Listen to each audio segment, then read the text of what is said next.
सनक, सनंदन, सनातन और सनत कुमार। मानस पुत्र एक बार भगवान के दर्शनों के लिए गए, बैकुंठ में प्रवेश नहीं करने के लिए मना कर दिया। तो जय विजय ने कहा, क्षमा करें महाराज, अभी हमारे प्रभु विश्राम कर रहे हैं और हमें अभी आज्ञा नहीं है कि कोई भी आए और दर्शन के लिए इजाजत हम और आपको नहीं दे सकते हैं। लेकिन सनत कुमार जबरदस्ती अंदर आने लगे तो जय विजय ने रोक दिया। सनत कुमारों ने क्रोधित होकर श्राप दे दिया, बोले जाओ, भगवान के पार्षद होकर के हमें भगवान से मिलने के वंचित करते हो, तुम दोनों ही राक्षस हो जाओगे। जय विजय चरणों में गिरकर क्षमा याचना करने लगे, हम आपको पहचान नहीं पाए महाराज, राक्षस बन जाएंगे तो हमको बहुत बड़ी तकलीफें भोगनी पड़ेंगी। वो तो महाराज है, राक्षस बन जाओगे तो तुम कभी धार्मिक कार्य नहीं कर पाओगे, सत्संग नहीं सुन पाओगे। सनत कुमार ने कहा, दैत्य तुम बनोगे ही बनोगे, लेकिन 3 जन्मों के बाद तुम्हें मोक्ष मिल जाएगा। कितने जन्म के बाद? 3 जन्म के बाद। लेकिन हम और आपको कोई गारंटी नहीं है कि हमारा मोक्ष होगा या नहीं होगा, कोई पता नहीं। एक बात मैं आपसे कहूं, जब तक हम परमात्मा का स्मरण करते हैं, भगवान का भजन करते हैं, 12 महीने इसी क्रम में लगातार जब करने से जो फल प्राप्त होता है, वह फल यदि 1 मिनट यदि आपके अंदर क्रोध आ जाए ना, तो सबको सुपड़ो साफ हो जाता है। जिस प्रकार से जब रोड पर चलता है ना, रोड व्हीलर बोलते हैं, क्या बोलते हैं उसको? पीला पीला सा होता है, क्या बोलते हैं उसको? सड़क कूटना है,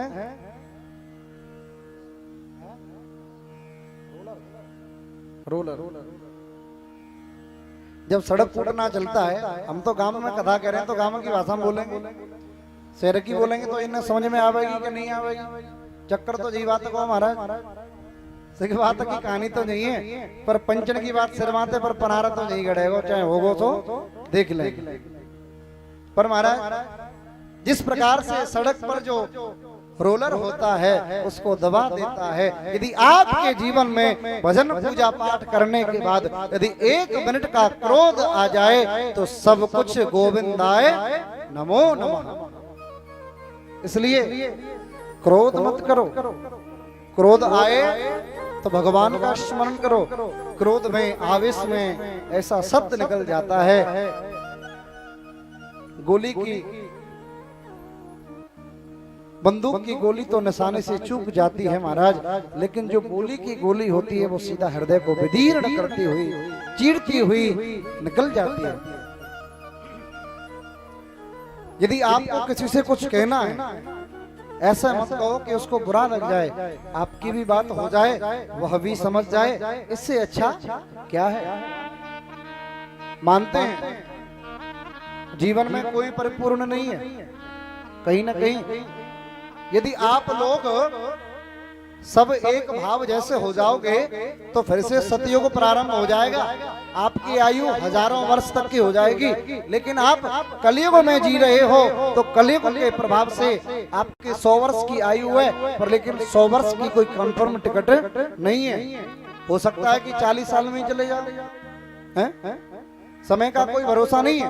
लेकिन कलयुग का प्रभाव है, यदि समबुद्धि हो जाएगी तो राम युग आरंभ हो जाएगा।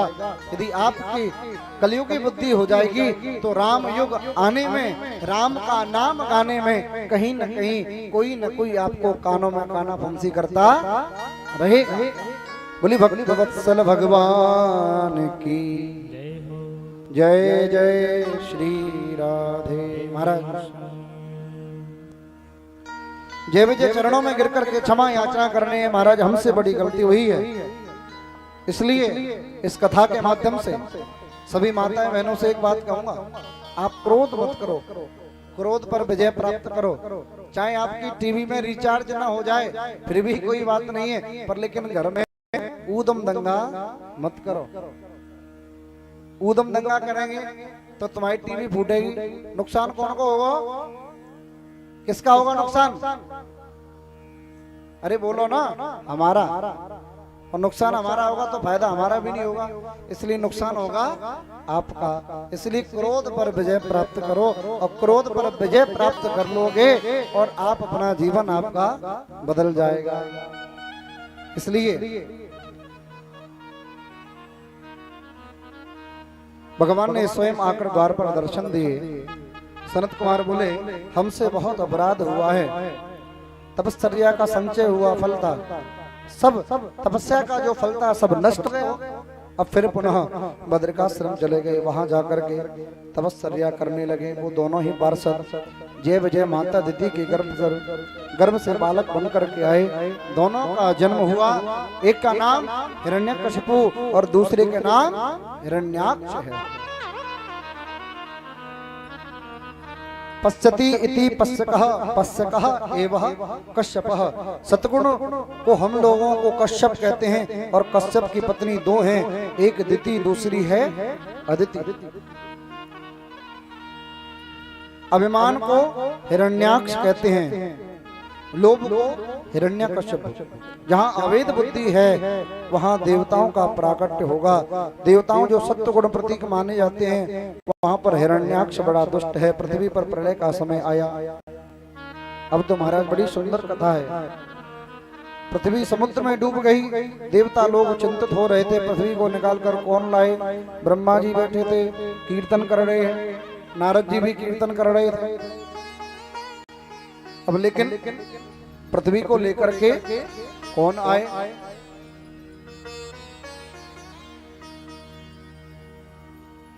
कीर्तन करते समय ब्रह्मा जी महाराज को छींक आई, और उस छींक के नासिका से छोटा सा कण निकला, और उस कण में भगवान शुक्र वराह का अवतार हुआ। बोली वराह भगवान की। वराह भगवान प्रकट हो गए और इधर उधर देख रहे हैं, और प्राचीन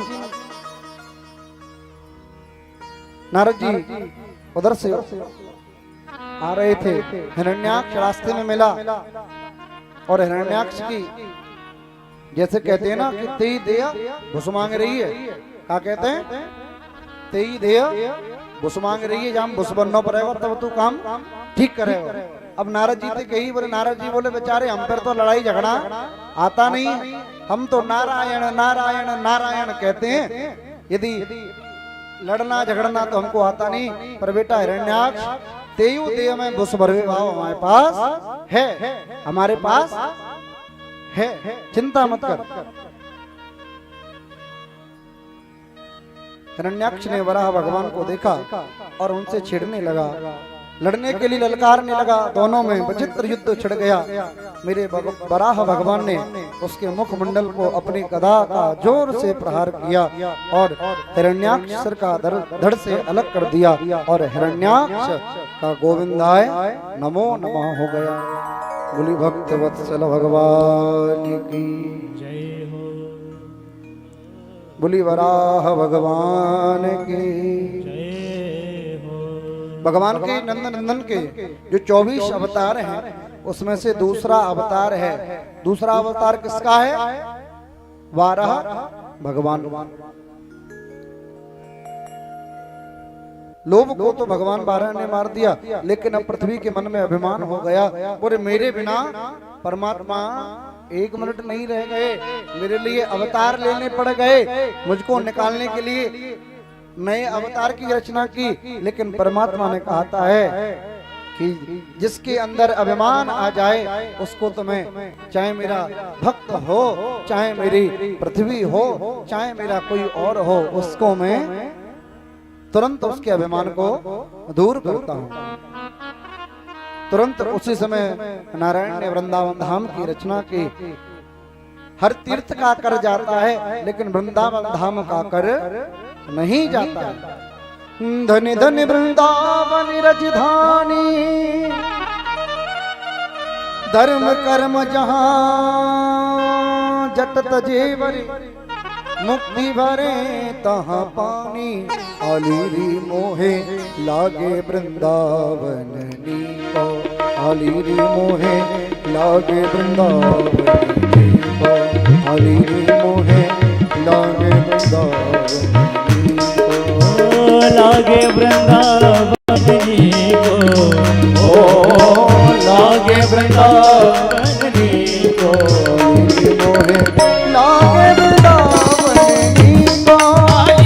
मोहे लागे वृंदावन नीको वृंदावन धाम की तालियों में सेवा करते हुए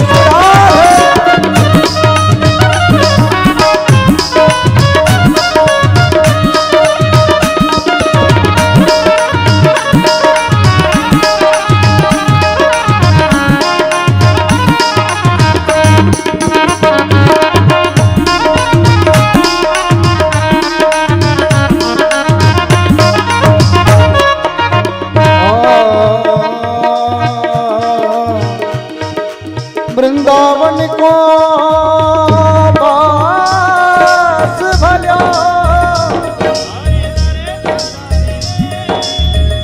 यहाँ पास बहे यमुना पटरानी यमुना पटरानी यमुना यमदूतन तारक है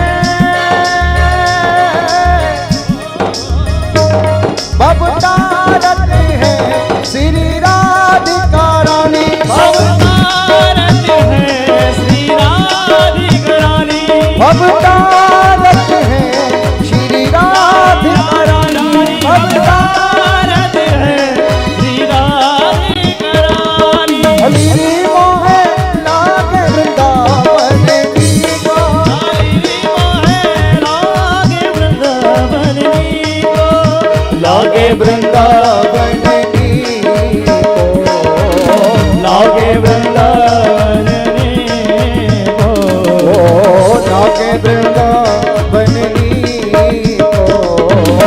लागे वृंदावन नीको आलीरी मोहे और हाथ उठाकर आलीरी मोहे लागे वृंदावन नीको आलीरी मोहे लागे वृंदावन राधे राधे करे धनि सा धनि सा धनि सा करे धनि सा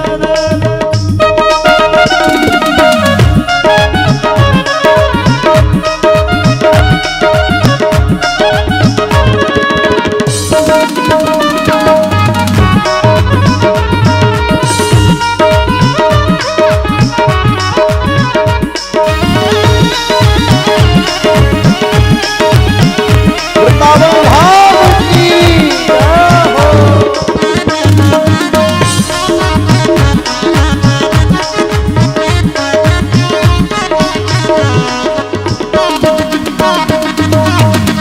बोली वृंदावन धाम जय हो वृंदावन धाम का आवास हो रहा है कि नहीं हो रहा है?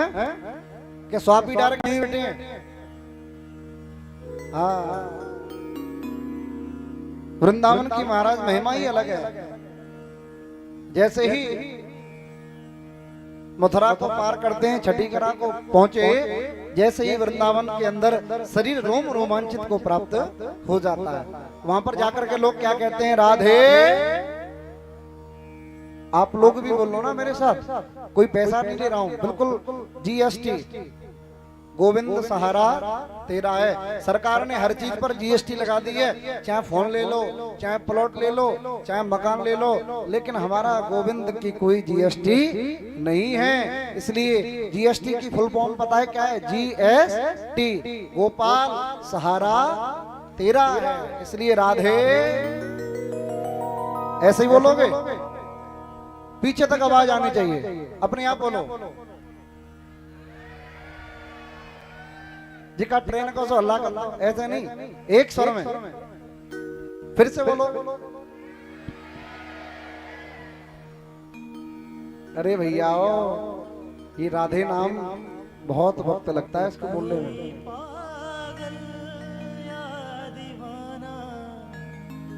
मस्ताना ही कहे ऐसी बातों को, ऐसी बातों को, ऐसी बातों को अब सहने की आदत सी हो गई है। राधे राधे कहने की आदत सी हो गई है। श्री जी के चरणों में रहने के हो, श्री जी के चरणों में रहने की आदत सी हो गई है। राधे राधे करे कहने की आदत सी हो गई। ताली बजाते हुए राधे राधे राधे राधे राधे राधे राधे राधे राधे राधे राधे राधे राधे राधे राधे राधे।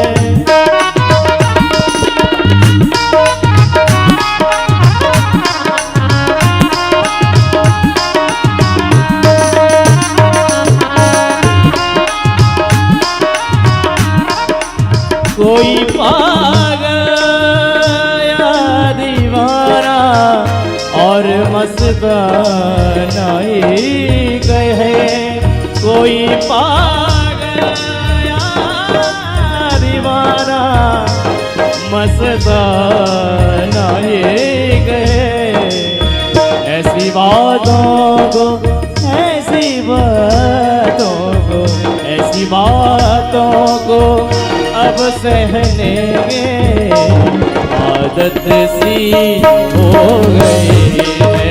राधे राधे राधे कहने की आदत सी हो गई है। आदत सी हो गई है। आदत सी हो गई है। आदत सी हो गई है। आदत सी हो गई है। बोली राधा रानी सरकार की जय। जय जय श्री, जय जय श्री राधे। देखो हवा के झोंकों में बरसात आने वाली है। बरसात चल पड़ी है और जब प्रभु नाम की बरसात होगी तो वृंदावन तो अपने आप खुद चल करके आता है। महाराज भगवान ने पृथ्वी का अहंकार दूर किया और वृंदावन धाम की स्थापना की। मैत्री मुनि कहते हैं, विदुर तुमने पूछा कि भगवान ने हिरण्याक्ष का वध क्यों किया, इसका मूल कारण क्या था? मैंने तुमसे कहा उसके वैदिक विरुद्ध आचरण किया, इसलिए उसके साथ ऐसा हुआ। अब तो महाराज कर्दम जी महाराज की कथा प्रारंभ हो रही है। कर्दम अर्थात जिसने अपनी इंद्रियों का दमन कर दिया हो उसका नाम कर दमन वही होता है कर दम। कर्दम जी महाराज जितेंद्रिय थे। अपने पिता ब्रह्मा से कहा मैं विवाह नहीं करूंगा, मुझे भजन करना है, घर में नहीं रहना है, वन में चले गए। क्योंकि शास्त्र कहते हैं ब्रह्मचर्य का पालन करो फिर गृहस्थ जीवन में जाओ, इसके बाद साधु जीवन व्यतीत करो। लेकिन परमात्मा के विशेष कृपा जिस पर हो जाए बचपन से वो ही ब्रह्मचारी हो पाते हैं। भगवान मुस्कुराए और कर्दम जी ने ये जो संकल्प लेकर के तपस्या प्रारंभ की, बोले हमें कोई किसी की आवश्यकता नहीं है, हमारा विवाह अभी हम नहीं करना चाह रहे हैं। लेकिन उनके मन में विचार आया। एक दिन कर्दम जी महाराज एक किसी गृहस्थ की कथा को श्रवण कर रहे थे।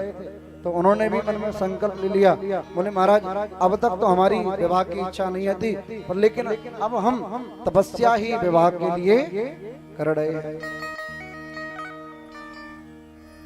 अब तो महाराज बुढ़ापे में करदम जी महाराज विवाह करने की सोच रहे हैं। अब इन बूढ़ों को कौन समझाए, ये तपस्या करते हैं कि हमारा विवाह हो जाए।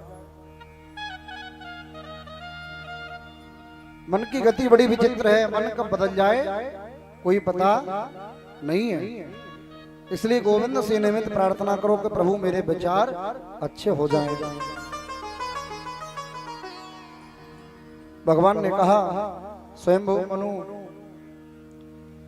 स्वयंभू नाम के जो मनु हैं, उन मनु महाराज की 3 पुत्री हैं, और 3 पुत्री में से 1 पुत्री, 3 पुत्री और 2 पुत्र हैं, आकुति, देवहूति, प्रसूति।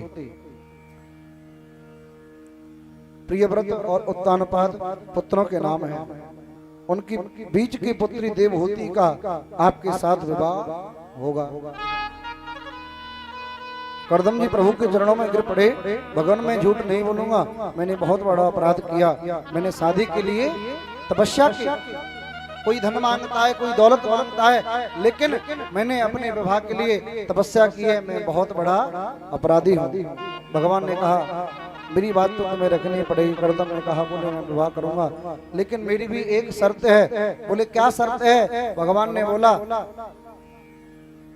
करदम बोल रहे हैं कि मेरी ये शर्त है कि मेरे घर में पुत्र बनकर के आपको स्वयं आना पड़ेगा, तब तो मैं विवाह करूंगा। यदि आप मेरे घर में नहीं आओगे तो मैं विवाह नहीं करूंगा। भगवान ने कहा ठीक है, मैं आपके घर में पुत्र बनकर स्वयं आऊंगा। उधर प्रभु ने स्वयंभू मनु को आदेश कर दिया कि स्वयंभू मनु अपनी बीच की पुत्री को लेकर के आए और ऋषि करदम जी के साथ विवाह कर दिया। कैसा विचित्र दर्शन संयोग बन रहा है। स्वयंभू मनु की पुत्री जो फूलों में पली राजकुमारी, इतने बड़े घर की वैभवशाली पुत्री थी, जिसकी शादी ऐसे पुरुष के साथ हो रही हो जिसके पास न रहने का मकान है, न कोई उसके पास आय का कोई साधन है।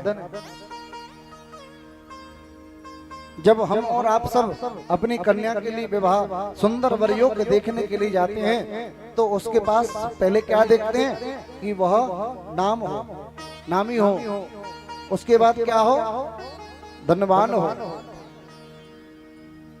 अरे भाइयों, उसके पास नाम होगा, धन होगा, बुद्धि होगी, यदि उस व्यक्ति के पास गुण नहीं है तो करोड़ों रुपए की प्रॉपर्टी आप उसको दे देना, फिर भी आपके परिवार के ऊपर, आपकी बेटी के ऊपर आपको प्रत्यारोपित करते रहेंगे। आजकल के समय में बुरी प्रथा चल रही है दहेज की। गुर्जर समाज में आप ग्वालियर से ऊपर जाएंगे,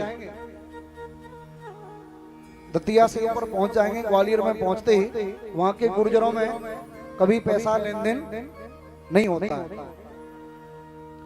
और ये सबसे बड़ा रोग चल गया है आजकल की। बोले लड़की वाला तो मेरे पास है, पर लेकिन पैकेज क्या है तुम्हारे पास? क्या पूछते हैं? पैकेज तो ऐसे पूछते हैं मन का जेही वहां दे के आए हो मोड़ी बैग। और बेचारा लड़की वाला कहीं से अरेंज करता है और व्यवस्था करता है, उसके मन में यही धारणा रहती है कि मेरी पुत्री कभी दुखी नहीं होनी चाहिए। पुत्री पवित्र किए कुल दो। महाराज, उस पुत्री का, उसका विवाह होने से उसके वंश की रचना होती है। पर आजकल के जो कलयुगी मनुष्य हैं, जो पैसे को, तुच्छ पैसों को 10 लाख, 11 लाख, 50 लाख, 1 करोड़ ऐसे पैसे को लिए उसमें अपना मान सम्मान समझने लगे हैं। अरे पैसा एक कागज है, चेक ले लो, साइन करा लो, पर लेकिन उससे कभी कुछ नहीं होने वाला है। यदि वह चाहे उसके भाग्य से आपके यहाँ पर कितने अरबों की संपत्ति हो जाए, कभी कोई बेटी का भाग्य इतना बड़ा होता है कि जब तक वह अपने भाग्य का खाती है तब तक पिता के घर में रहती है, और जब तक पिता के घर में उसका भाग्य पूरा हो जाता है, उस भाग्य के बाद वह अपने पति के घर में जाती है, वहां जाकर के अपना भाग्य का खाती है, और जो उसके भाग्य का होता है उसको लेकर के चली जाती है।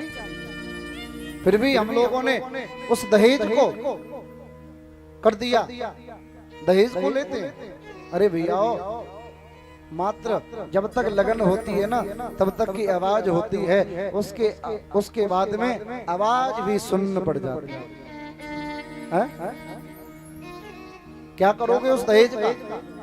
यदि अच्छे कुल खानदान की लड़की आ गई, पुत्री आ गई, तो आपको एक कुल नहीं दोनों कुलों को उतार देगी। यदि कोई बुरे घर की लड़की आपके यहाँ पर धन लेकर के आ गई, तो क्या आप उस वह अपने हाथ से आपको रोटी करके खिलाएगी क्या? है? नहीं खिलाएगी। सर्विस वाली बहू चाहिए। महाराज जी क्या करूं, मेरा बच्चा टीचर हो गया है, यदि लड़की भी टीचर मिल जाएगी तो बहुत आनंद रह जाएंगे। मिलने की भैया तेरी बुद्धि क्यों खराब है गई है, तो अपनी रोटी को लालो ना पड़ रहा, तो जाकर पैसा ही पैसा दिख रहा है, पैसा खागी कि रोटी खागी? बोले महाराज अब करूं कहा, अब छोरा ना मान लो। बाद में क्या कहते हैं, लड़कों के ऊपर दोष देते हैं। अरे मैं सभी से कहना चाहूंगा, ये धन के लिए उतना मत तोड़ो, उतना मत भागो जिस धन से हमारा परिवार में कहीं न कहीं कुरीतियां आ जाए। और बेटी का विवाह होता है, बारात होती है, लड़की वाला खूब बढ़िया व्यवस्था करता है चकाचौंध, फिर भी उसमें कुछ महानुभाव आते हैं और उसकी पंगत में मीन मेघ निकाल करके चले जाते हैं। क्या दिया उसने? अरे उसकी छोले की सब्जी में ये कमी पड़ गई, उसने हमको ये नहीं दिया, वो नहीं दिया। लड़कियों को आरोपित करते हैं, बोले तेरे बाप ने मुझे क्या दिया? अरे भले मांस तो इस 7 हाथ की करके दे दी जाती, बढ़िया कहा होगा है? पर कोई सुनने वाला नहीं है। दहेज के भूखे भेड़िए हो गए। इस दहेज प्रथा को बंद नहीं करोगे तो न जाने कितने कन्याओं के बापों के घर नीलाम हो जाते हैं, और वह बीच बाजार में नीलाम हो जाते हैं। बीच बाजार में खड़े होकर के अपनी बेटी के लिए बाप बिक जाते हैं। ऐसा मत करें, समाज बदलेगी तो आप भी बदल जाओगे। देवहूति महाराज बड़ी सुंदर स्वयंभू मनु की पुत्री जो राज काज में पड़ी हो, वह एक संत के साथ करदम जी ने विवाह किया। सुंदर विवाह हुआ। भगवान करदम जी ने भगवान से शर्त रखी, बोले आप पुत्र बनकर के आओगे तभी मैं विवाह करूंगा, आपको आना पड़ेगा। स्वयंभू मनु ने स्वीकृति दे दी। देवहूति का विवाह करदम ऋषि के साथ हुआ। राजकुमारी हैं उनकी पत्नी को लेकर अपनी पर्णकुटी में आए, नितांत जंगल में। देवहूति से पूछा, देवी ये कुटी है, यहाँ पर तुम्हारे महलों के जैसा आनंद नहीं है, यहाँ पर आपको नौकर नहीं मिलेंगे, यहाँ पर आपको सब कुछ करना पड़ेगा। देवहूति कहती है, बोले वह पत्नी श्रेष्ठ है जो पत्नी चाहे उसका कैसा भी हो, पत्नी की सेवा दिन रात करती है, वह पत्नी सबसे सर्वश्रेष्ठ है। माताओं, पति का कभी कोई कुछ बुरा नहीं होता है। जैसा है, गोरा है, काला है, पीला है या पैर से विकलांग है, फिर भी वो आपका क्या रहेगा? पति। अरे उस पति की सेवा नहीं करोगे तो आपका कल्याण करने वाला कोई दुनिया में हो ही नहीं सकता। आजकल माता बहनों में कहती हैं, बोले हमने गुरु दीक्षा नहीं ली। क्या नहीं ली? गुरु दीक्षा। अरे एक बात कहूं, गुरु दीक्षा लेने की आपको आवश्यकता नहीं है, क्योंकि स्त्रियों का प्रथम गुरु उसका पति होता है। पर आजकल तो होड़ के गोड़ तोड़ती हैं। बोले उन्होंने उनसे दीक्षा ले ली, हम भी दीक्षा ले लें। अरे आप अपने पतियों की सेवा नहीं करोगी तो कितनी भी दीक्षाएं ले लो, आपका कल्याण होने वाला नहीं। माता देवहूति ने करदम जी महाराज का बड़ा ही सुंदर रूप से सेवा कर रहे हैं। करदम जी ने बड़ी ही सुंदर भाव से प्रार्थना की, बोले एक पुत्र होगा तो मैं वन की ओर प्रस्थान कर जाऊंगा।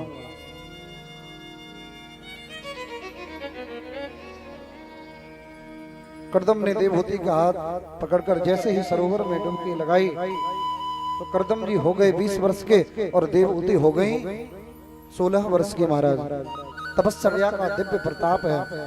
करदम जी महाराज ने प्रतिज्ञा की थी एक पुत्र होते ही गृहस्थ जीवन छोड़ करके, लेकिन गोपाल को तो कुछ और ही मंजूर था। करदम जी के घर अभी बेटा नहीं हुआ और बेटी हो गई। करदम जी महाराज के 9 कन्याओं का जन्म हुआ। आजकल एक लड़की से बढ़कर के 2 लड़की हो जाती है तो लोग परेशान हो जाते हैं। बोले कहा होगा, कैसे होगा? अरे होगा वही जो राम रचि राखा, ओ करे तरक बढ़ावई शाखा, कर्महीन खेती करे है? होगा वही जो लिखा है तेरे ललाट में। महाराज एक कन्या हो जाए, 2 कन्या हो जाए, चिंता मत करो। यदि आपके वंश को बढ़ाने के लिए परमात्मा ने कृपा की है तो भी आपको वंश बढ़ेगा। कन्याओं का जन्म लेने से वंश की वृद्धि नहीं होती है, क्योंकि कन्या दूसरों का धन होती है। अब तो महाराज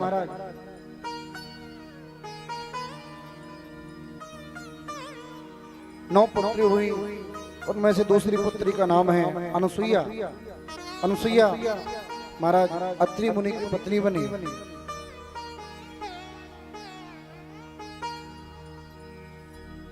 मैंने तो उनसे कहा किसी पढ़े लिखे व्यक्ति को बुलाते।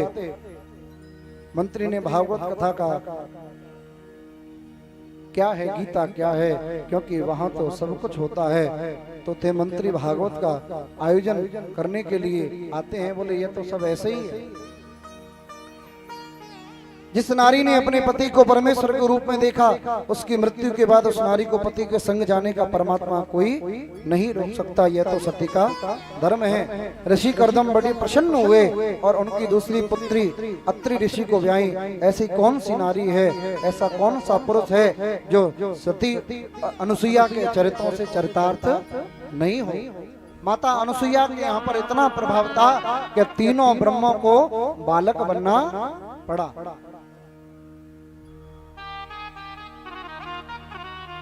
ऋषि करदम बड़े प्रसन्न हुए। उनकी दूसरी पुत्री अत्रि ऋषि को ब्याही। वशिष्ठ जी की पत्नी अरुंधति हैं, वो भी करदम ऋषि की पुत्री हैं।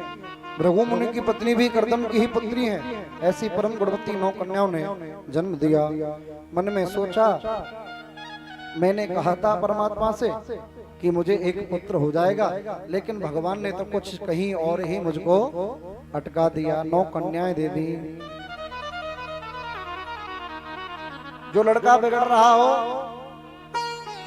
जो लड़का बिगड़ रहा हो, उसका खींच गाच के आप ब्याह कर दो और 1 साल के अंदर वो गारंटी से सुधर जाएगा।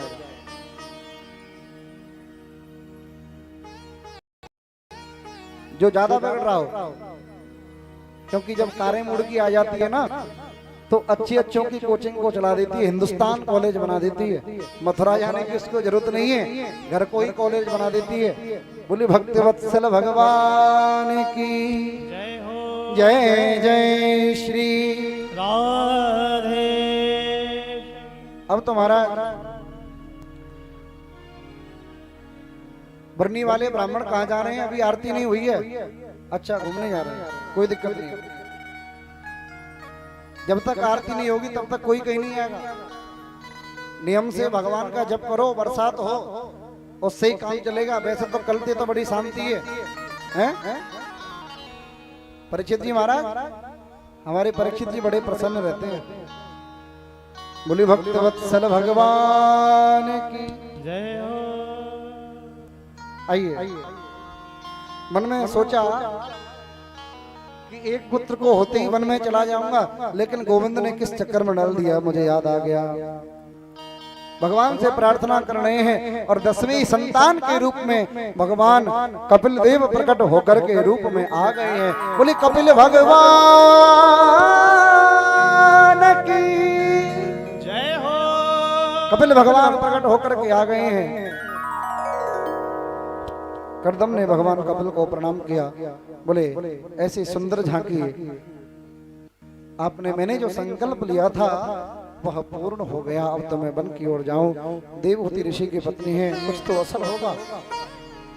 आज माता देवहूति के मन में सोचा कि मैं कितनी बड़ी भाग्यवती हूँ, जहाँ पर परम पिता परमात्मा आज विराजमान होकर के आ गए हैं।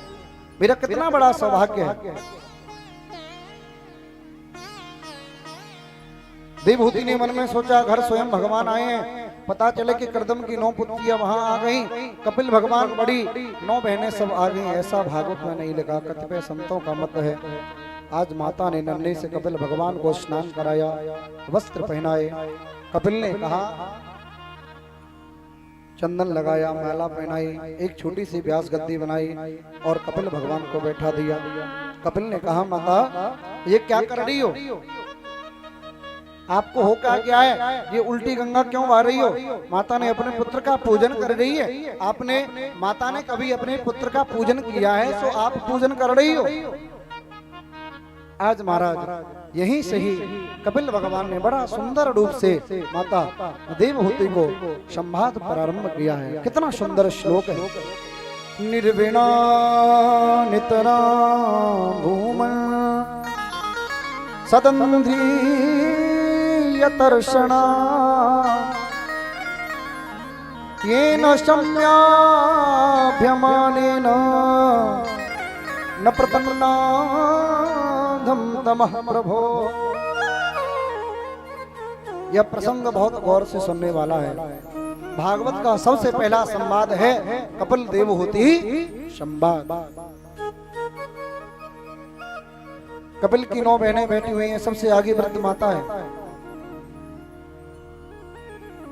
भगवान बड़ी सुंदर वर्णन कर रहे हैं। बोले सबसे बड़ा प्रथम कोई और नहीं है, परमात्मा है। जब तक उस हम परमपिता परमात्मा को जानते नहीं हैं, इसलिए मन के विषयों को अनासक्त बनाओ। अनासक्त बनाने का तरीका पहला है, जब तक महापुरुषों की सन्निधि नहीं करोगे, महापुरुषों को जानोगे नहीं, तब तक हम और आप उनको नहीं पहचान पाएंगे। जाने बिन ना होए परतीति, बिन अरतीति होए न प्रीति। महाराज जिसको जान लेते हैं वही संत विद्वान बन जाता है। ऐसे ही हमारे संत अवधूत परम पूज्य स्वामी श्री लोकेशानंद जी महाराज। बोली लोकेशानंद जी महाराज की जय हो। कल आए थे, बड़ी कृपा की कि बने भाग जब मानियो, जब मिलने आवे संत, संतन को मिलवो करे, सब कष्टन को आप सब पढ़े लिखे श्रोता हैं भाई, मैं तो ना समझदार हूँ, अनपढ़ आदमी हूँ। जो भगवान दे रहा है वो मैं आपको बता रहा हूँ। संतों की बड़ी कृपा है,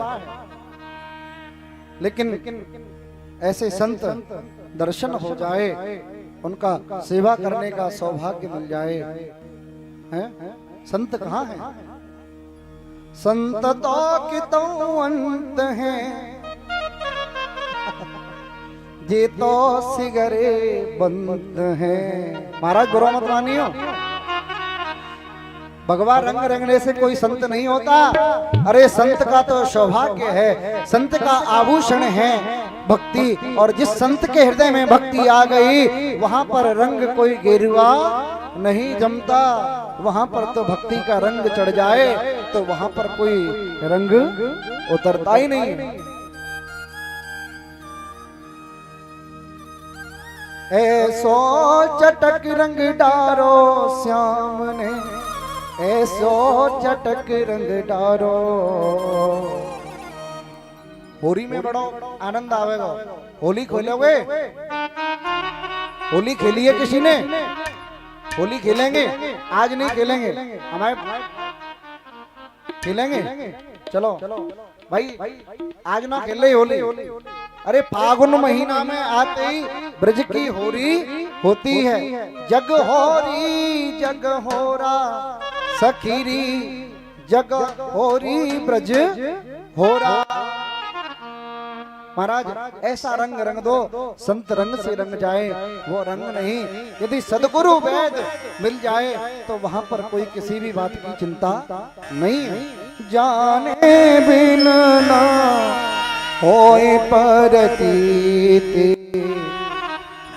बिन परतीत ना होए न प्रीति। संत बनना है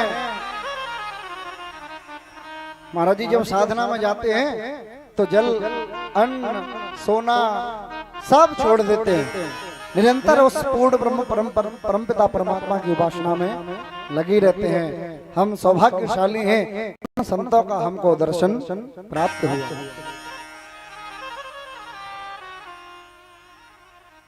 आप संत संग बोले चाहे सत्संग बोले एक ही बात है। संतों का संग और सत्संग में कोई अंतर नहीं है। प्रथम भगति तनिकर संगा, दूसरी रति मम कथा प्रसंगा। दूसरी भक्ति भगवान की है। बोले मां देवहूति, अहिंसा सत्यमस्तेयम यावदर्थ परिग्रह, ब्रह्मचर्यम तपः शौचम स्वाध्याय पुरुषार्चनम, मौनम सदा सनजयः स्थैर्यं प्राणजयः शनैः, प्रत्याहारश्चेन्द्रियमाणा विषयान् मनसा हृदि।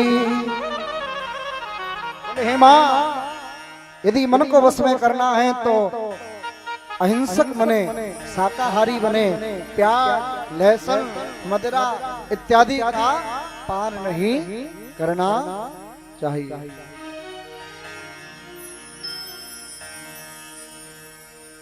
बड़ा सुंदर वर्णन कर रहे हैं महाराज।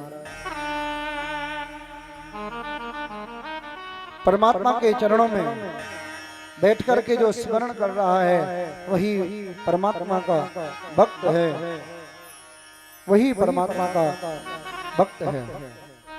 भगवान कपिल देव कह रहे हैं, बोले माता परमात्मा कहीं और नहीं है।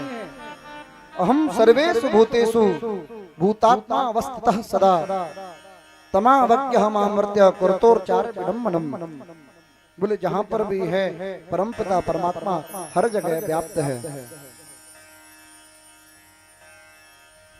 क्योंकि भगवान को देखने के लिए एक जगह की, एक वस्तु की, एक स्थान की आवश्यकता नहीं है। हमारे नेत्रों में वह शक्ति नहीं है जो परम पिता परमात्मा का दर्शन कर सके। अरे जब कोटि सूर्य, करोड़ों सूर्य भगवान को दर्शन करने के लिए आते हैं तो सूर्य की ज्योति भी कम पड़ जाती है। इसलिए तुलसीदास जी ने कह दिया है ना, सिया राम में सब जग जानी,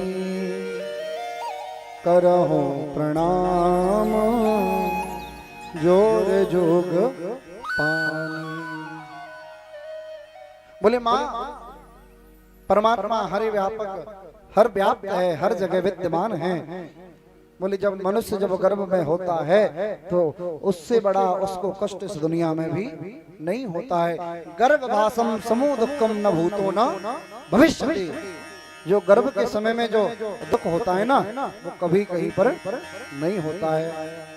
इसलिए माता देवहूति इस दुनिया में कोई कहता है कोई सुखी है, कोई कहता है कोई सुखी है। दीन कहे धनवान सुखी, धनवान कहे सुख राजा को भारी, राजा कहे महाराज सुखी, महाराज कहे सुख इंद्र को भारी। इंद्र कहे चतुरानन को सुख, ब्रह्म कहे सुख विष्णु को भारी। तुलसीदास विचार कर कहे भैया, हरि भजन बिना सब जीव दुखारी। जिसके जीवन में भगवान का भजन नहीं है माँ, उसके सब कुछ होने के व्याप्त भी वह दुखित है, परेशान है। भगवान कपिल ने कहा माता बाहर ही सुख नहीं है, काहे का सुख। बालक जन्म लेता है, पालने में सो रहा है, उसे कठमल खा रहा है, लेकिन बता नहीं सकता मुझे क्या तकलीफ है। आए आए आए खाटा पे अकेलो कत रहेगो। माता कह रही होगी बोले जी आज आएगो, ना तो को काम करन दे, ना को खावन दे, ना वो टीवी देखन दे। रोता है बच्चा, उसका दूध पीने का मन नहीं होता है, फिर भी निपल दे देंगे उसके मुंह में घुसा दिया। बोले कम से कम चुप तो हो जाएगा है? ऐसा कौन कौन मैया करती हैं? करती होंगी पर ज्ञानी बतावेंगी। बोले भक्त वत्सल भगवान की जय हो। इसलिए मात पिता बालकन बुलावे। जब तक रामचरितमानस का भागवत में वर्णन नहीं होता है ना, तब तक भागवत अपूर्ण होती है। और रामचरितमानस से जिस प्रकार से सब्जी में गरम मसाला डालने से उसका स्वाद बदल जाता है, तो उसी प्रकार से रामचरितमानस की चौपाइयां गाने से उस कथा के अंदर स्वाद बढ़ जाता है।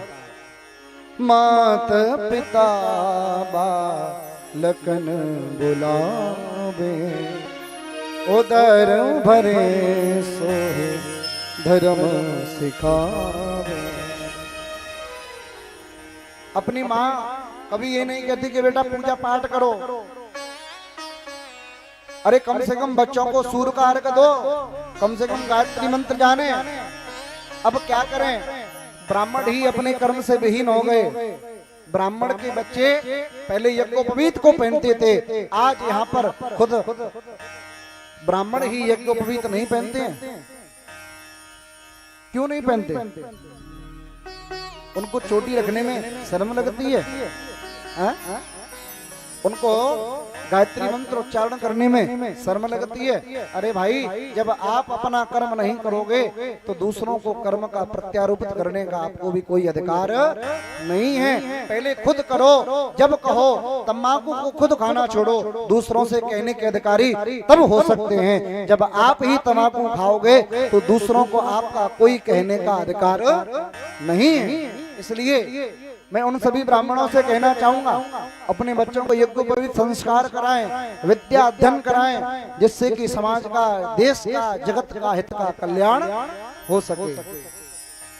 आज माता देवहूति का बड़ा सुंदर चल रहा है, बड़ा सुंदर प्रसंग चल रहा है, क्योंकि थोड़ी थोड़ी लेंगे तभी पहुंच पावेंगे। घड़ी में बज गए, क्या बज गए घड़ी में? कितना समय हो गया भैया? अरे ना जोड़ते बोलो, 4 बज गए। आज 7 बजे से पहले नहीं छोड़ेंगे। चाहे रोटी खवाइयो, चाहे खुद बने पे आके बनवाइयो, आज तो 7 बजे से पहले ना छोड़ रखो। बोली भक्त वत्सल भगवान की जय हो। अब तो महाराज बड़ी सुंदर बात कही। दूसरी भक्ति की दूसरी धारा है संबंध। जिस परम पिता परमात्मा से संबंध जोड़ लोगे तो उस संबंध को तोड़ने वाला इस दुनिया में कोई नहीं है। कपिल भगवान बोले विश्वासो फलदायका, आपके अंदर विश्वास है तो सब कुछ आपको प्राप्त हो सकता है। और कहा भगवान ने, भाव को भाव अनक आलस हो, भाव को भाव आइए अलग आलस हो, नाम जपत मंगल दिस बस हो।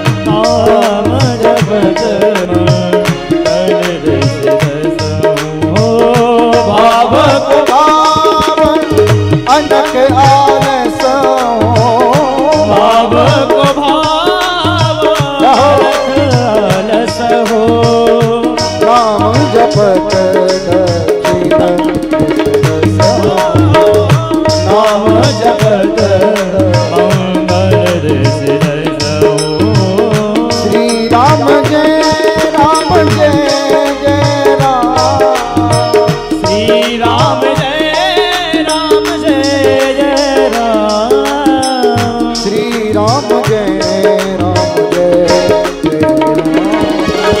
श्री राम जय राम जय जय राम। श्री राम जय राम जय जय राम। श्री राम जय राम जय जय राम। बड़ी बड़ी दुकान पर लिखा होता है, आपका ध्यान किधर है? पंची पहनने वाले की दुकान इधर है, आपका ध्यान किधर है भैया? ठाकुर जी का नाम इधर है, श्री राधे।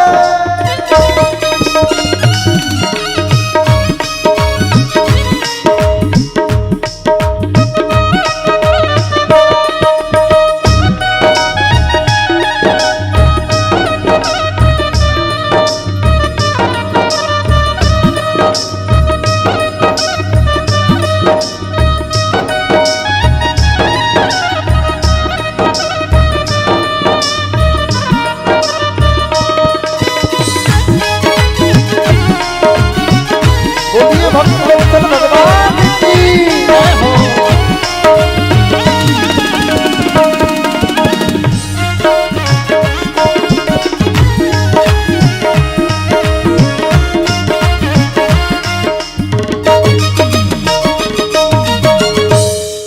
बोली भक्तवत्सल भगवान की जय हो। महाराज इतना सुंदर सार गर्भित उपदेश दिया माता देवहूति को, और कपिल भगवान का आश्रम गंगा सागर क्षेत्र में। सारे तीर्थ बार बार गंगा सागर। कौन कौन गया गंगा सागर? हाथ उठाओ।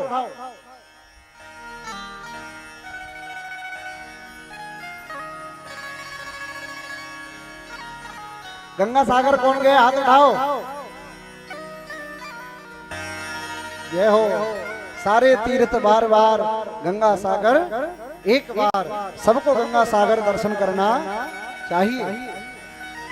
बेसन की सानी में मोड़ी मोड़ने की गाय कितनों कर लियो तो बहु को की बोली एक अंगूठी बाय मत दे, ज्यादा दे दियो, नहीं ज्यादा दे दी तो दांत ने काट लिया हैं, दांत ने तोड़ा रहे। एक अंगूठी ज्यादा नहीं चली है ताते उससे फायदा क्या हो रहा है? अरे इस लोक को सुधारो, इस लोक को सुधारो, जीवन बदल जाएगा तो परमात्मा की प्राप्ति नहीं होगी। और ये मनुष्य तन है ना, बार बार प्राप्ति नहीं होगी। बड़े भाग्य मानस तनु पावा, शुर दुर्लभ सब ग्रंथ ने गावा। पंडित जी कुछ नहीं रखा है, आप ही से कह रहा हूं। हाँ अरे वहीं बैठे रहो, ऊपर ना बुला रहा। बोले भक्तवत्सल भगवान की। महाराज बड़ा सुंदर कपिल देवहूति का संवाद हुआ। आगे चल करके बड़ी सुंदर कथा है। राजा उत्तानपाद की पत्नी है सुनीति, पहली पत्नी का नाम है सुनीति, जिसके गर्भ में ध्रुव ने अवतार लिया। और परीक्षित ने पूछा, मेरे भगवान, मेरे परमपिता परमात्मा के परम लाडले ध्रुव जी महाराज को संक्षिप्त में कथा को श्रवण नहीं करूंगा। हे आदरणीय सुखदेव भगवान, आप इस कथा को विस्तार पूर्वक करके बताइए। बड़ी कृपा के महाराज। प्रिय वरो प्रिय व्रतो तान पादो, सतरूपा पतो सुतो, वासुदेवस्य कलया रक्षायां जगतस्थिति। उत्तानपाद राजा अपनी पत्नी का बहुत सम्मान करते थे, बहुत आदर करते थे। एक बार क्या हुआ, राजा उत्तानपाद एक नगर में गए। वहां पर नगर में जाकर के देखा एक दूसरी स्त्री को, उन पर जाकर के मन प्रसन्न हो गया और उससे विवाह कर लिया। उसका नाम है सुरुचि। सुरुचि बोली, यदि मैं घर में तब जाऊंगी जब आपकी पहली पत्नी को आप घर से निकाल दो। कहते हैं ना, सौत तो चूर्ण की पूरी होते हैं, ताम तो सांच माच का होते हो भगवान जाने। अब क्या हुआ माना, जैसे ही समय बढ़ा अपनी पत्नी को वहां से निकाल दिया।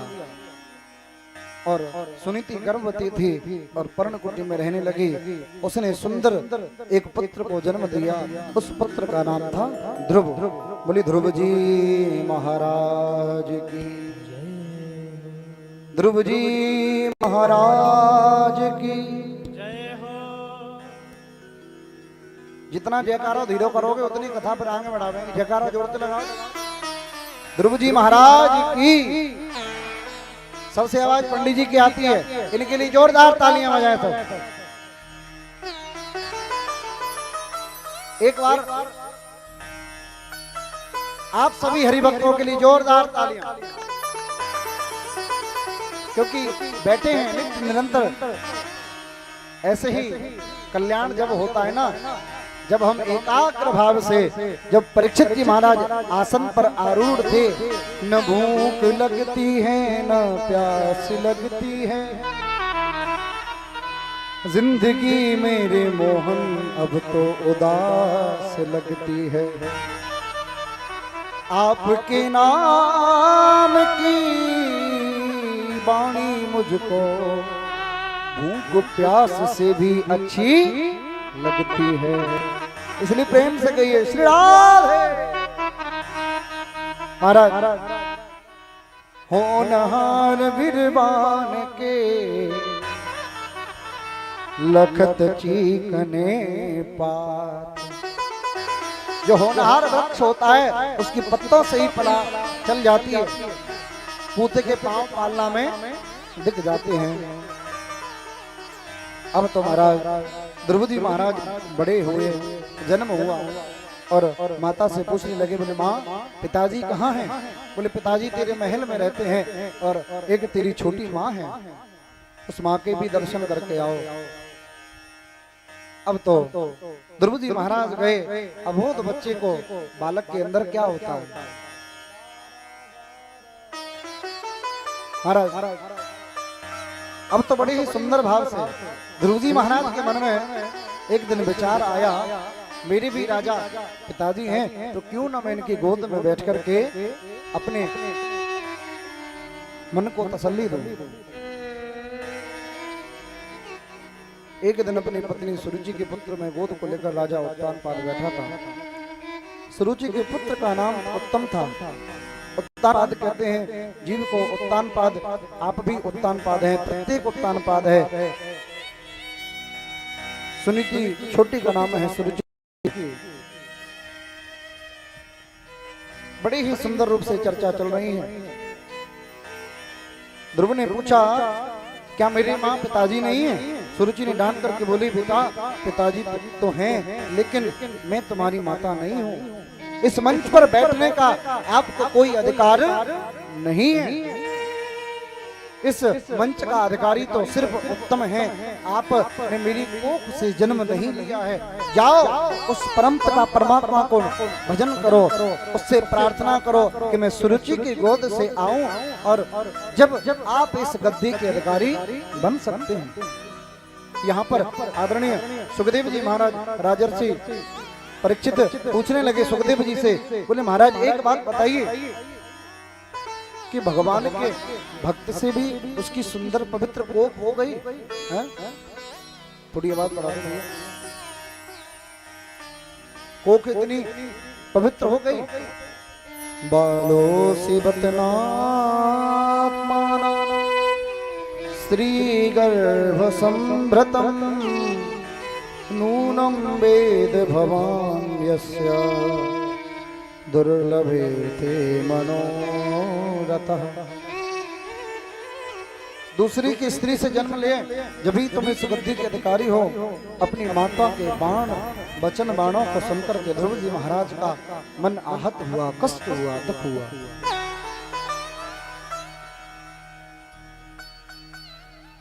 आदरणीय सुखदेव जी कहते हैं कि परीक्षित माता सुरुचि ने केवल ध्रुव जी का अपमान नहीं किया, भगवान का भी उन्होंने अपमान किया है। रोते रोते ध्रुव जी आए और ध्रुव जी ने माता सुनीति से कहा, बोले मैया आज मैं पिता की गोद में बैठने की मेरी इच्छा वही तो माँ ने कहो।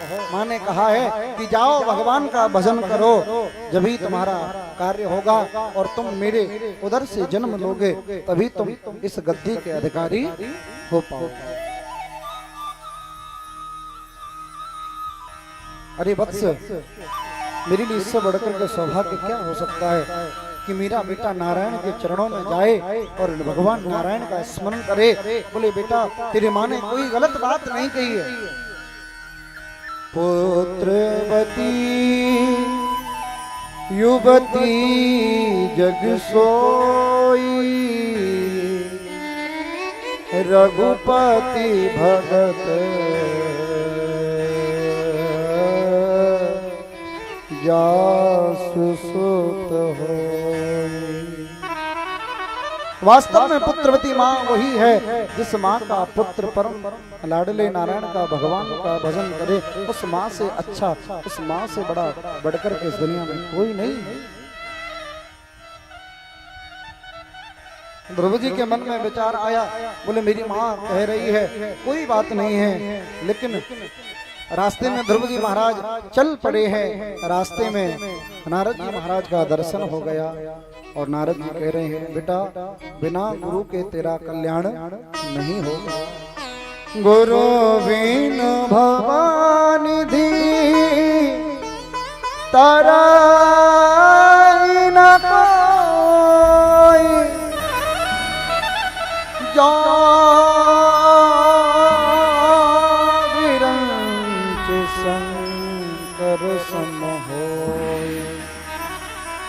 बेटा बिना गुरु से तेरा कल्याण नहीं हो सकता है।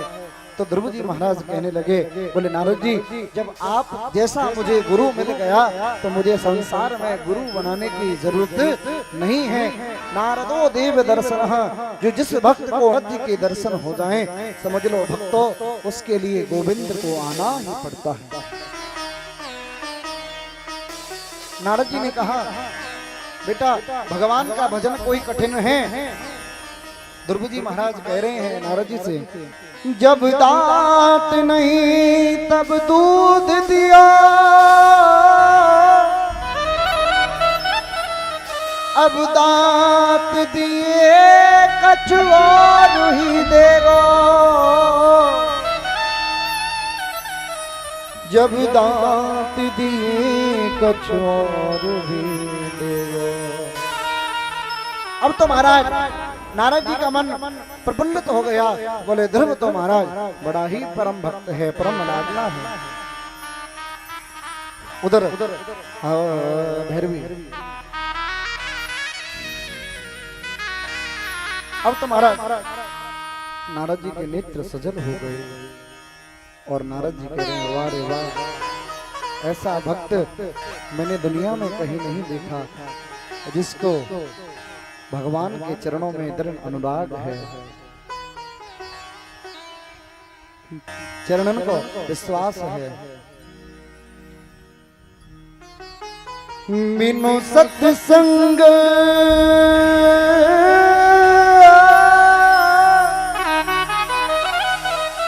विवेक न होई, राम कृपा बिनु सुलभ न सोई।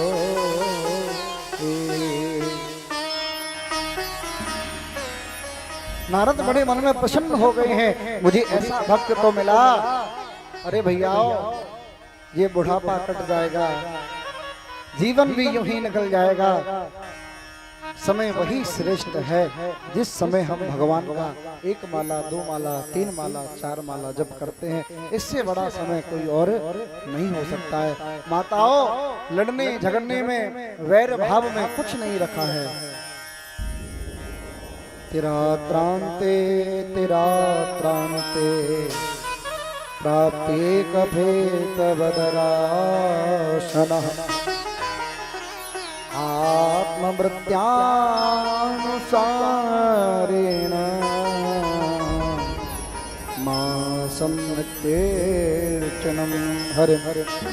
नारद जी महाराज को ध्रुव जी का सन्निधि प्राप्त हुई और ध्रुव जी महाराज के भक्त में, ध्रुव जी महाराज के हृदय में भक्ति प्रवेश हुई और भक्ति भगवान का गुणगान कर रही है। नंद नंदनाय मेरो नंद नंदनाय, द्वादशाक्षर मंत्र का जप कर रहे हैं।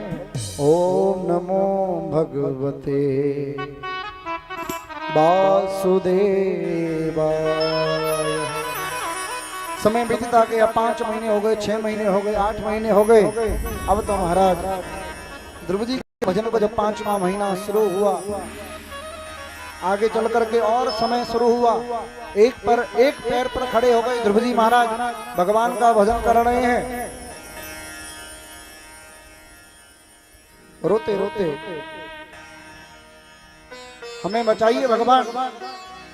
उन्होंने श्वास को पीना शुरू कर दिया। अब तो सभी लोग भगवान के चरण में पहुंचे। भगवान से कहा, आपका परम भक्त, आपका परम लाडला ध्रुव आपका भजन कर रहा है, उसको आप दर्शन दें।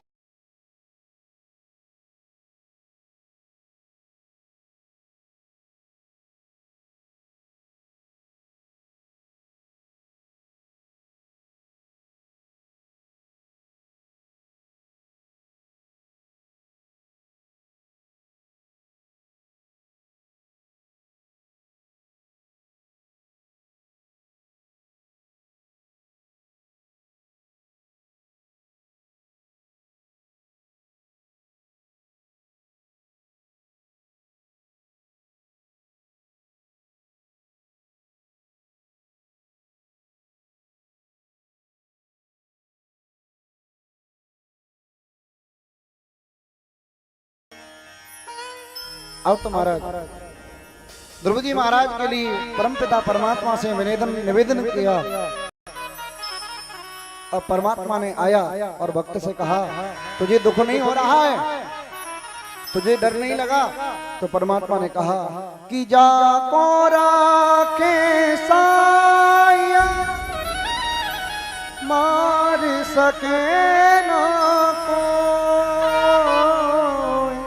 जब परमात्मा मेरे साथ है तो मुझे डरने की क्या बात है। हे परमपिता परमात्मा, मूकं करोति वाचाल पंगुम लंघयते गिरम यत कृपा तमहम वंदे परमानंदम माधवम।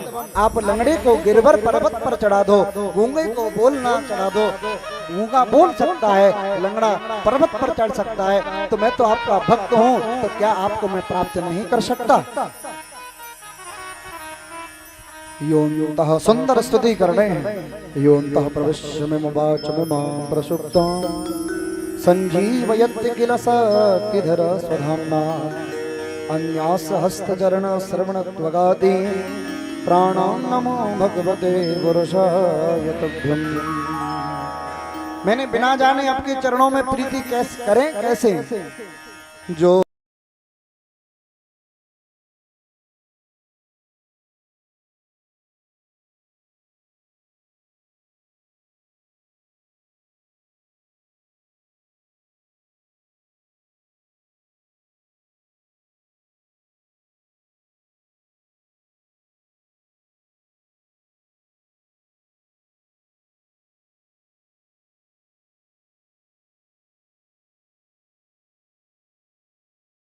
ताहि देहो जनाई जानत तुम हो तुम ही के जाई। उमा दारू जो सिद्ध की नाई सब ही न चावत राम गोसाई। ध्रुव जी कहते हैं, मैं आज धन्य हो गया, आपने मुझ पर बड़ी कृपा कर दी महाराज। आपकी कृपा से मुझे सुंदर कृपा प्राप्त हुई। और उधर राजभवन में पता चला कि भक्त ध्रुव को परमपिता परमात्मा के दर्शन हो गए, तो सभी लोग आने वाले हैं, सब लोग आ गए और भगवान ध्रुव जी से साथ आ गए। कह रहे हैं ध्रुव जी ने महलों में प्रवेश किया और तुलसीदास जी कहते हैं, मैं अक्सर कहा करता हूँ, वनी तकदीर पर निसार हजार होते हैं, वनी तकदीर पर निसार हजार होते हैं, और बनी जब बिगड़ जाए तो दुश्मन भी हजार होते हैं। महाराज, जब ध्रुव जी के पास राज्य में बैठने के लिए जगह नहीं थी तो माँ ने उसको दूर फेंक दिया, और ध्रुव जी के पास परमात्मा है तो आज सब लोग ध्रुव जी के पीछे पीछे घूम रहे हैं। जा पर कृपा राम की होई, ता पर कृपा करे सब कोई। ध्रुव जी महाराज ने माता पिताओं के चरणों में प्रणाम किया।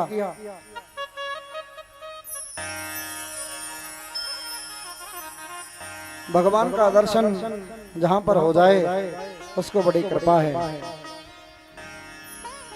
आज ध्रुव जी महाराज जी ने भगवान का दर्शन किया और भगवान ने ध्रुव को कृपा करी और बड़ा सुंदर रूप से भगवान का भक्त बना। बोले ध्रुव जी महाराज की जय हो। आगे चल करके पृथु जी महाराज का चरित्र आता है।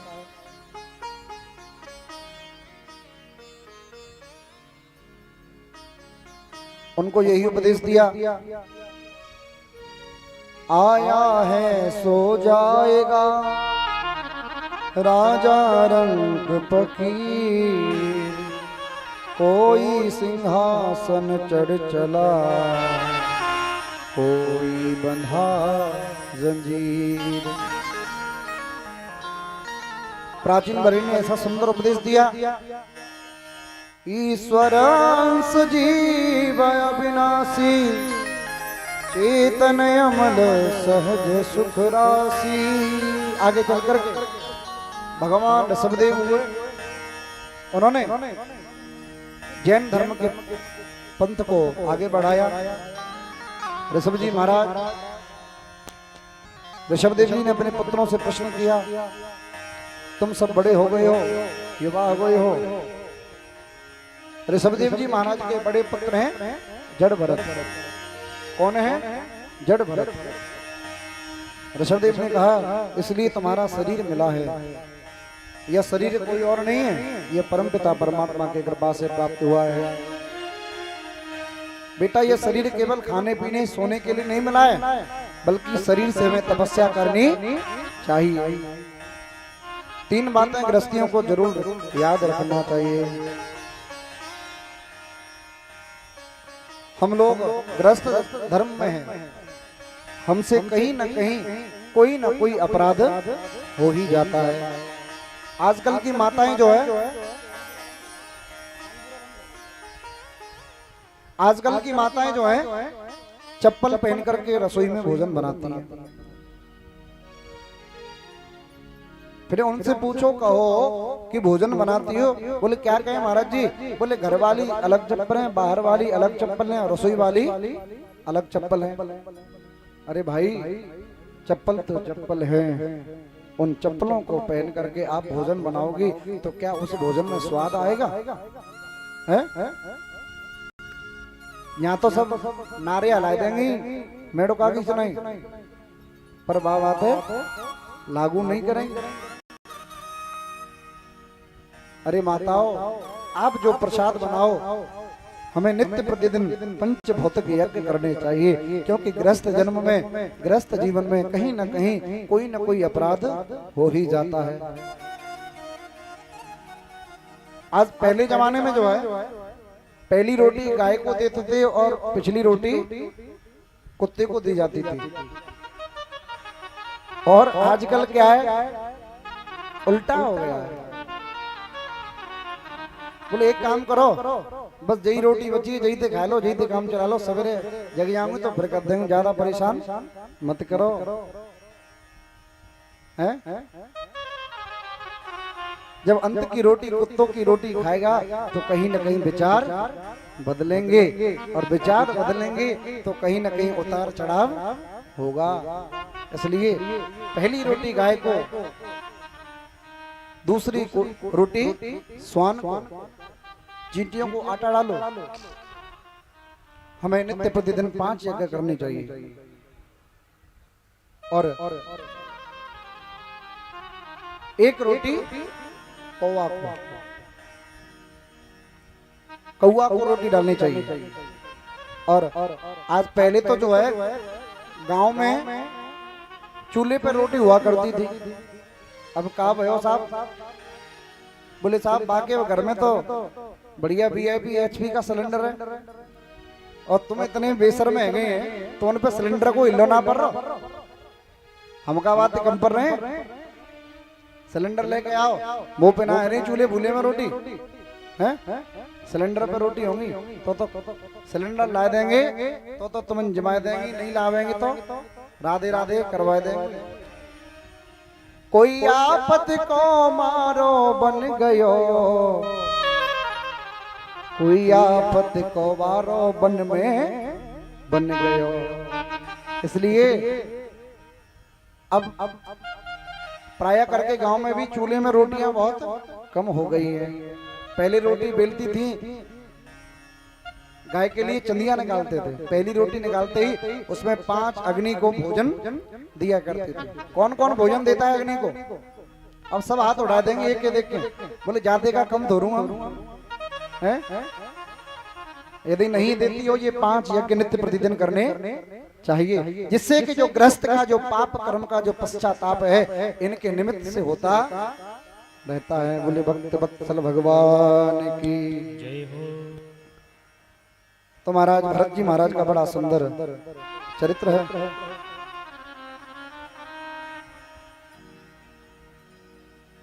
कृष्णाय वासुदेवाय देवकी नंदनाय च नंद गोप कुमाराय गोविंदाय नमो नमः। अब तो महाराज भरत जी महाराज वन की ओर गए और वन में जाते ही एक मृग को आसक्ति कर दी। भरत जी महाराज ने भजन छोड़ दिया और मृग की ओर आसक्त हो गए। अब तो मृग आए तो उसकी देख रेख देखें। बच्चे को गोद में लेकर कुटिया में लाए, आसपास पड़े सूखे पत्तों को जलाया और ठंड से उसको बचाया। जब उसकी प्राण रक्षा करी तो संत होने का परोपकार बनवाया। अरे संत वही है, पराहित सारी सा धर्म नहीं भाई, पर पीड़ा सम नहीं अधमाई। संत मनुष्य वही श्रेष्ठ है जो दूसरों को दुख समझे, दूसरों के दुख में आकर के पहुंचे, वही मनुष्य श्रेष्ठ है। अरे दूसरों के दुख में जो आग में घी डाले वह कोई मनुष्य नहीं है, उससे बड़ा कोई इस दुनिया में कोई राक्षस नहीं है। आए थे हरि भजन को ओटन लगे कपास। भरत जी महाराज बनने आए थे विद्वान, पर लेकिन एक मृग की आसक्ति हो गई महाराज। इसलिए शास्त्र कहते हैं भरत जी महाराज का मृत्यु का समय आया और गोविंद की याद आई, बस केवल हिरण का बच्चे का चिंतन रह गया। जन्म जन्म मुनि जतन कराई, जय जय राजा राम हरे, अंत राम कहे आवत नाही, जय जय सीता राम हरे। महाराज अंत समय में भगवान का नाम आ जाए तो आपसे बड़ा कोई सौभाग्यशाली नहीं है, और अंत में आपको गौदान करने का दान करने का समय मिल जाए तो आपसे बड़ा कोई दानी नहीं है। अब तो महाराज बड़ी ही मृत्यु के समय जैसी जिसकी जो भावना रहती है व्यक्ति को उसी ही योनि में जन्म मिलता है। कृष्ण त्वदीय पद पंकज पंजरान्ते, अद्यैव मे विशतु मानसरा, प्राणा प्रयाण समय कफवात पित्ते।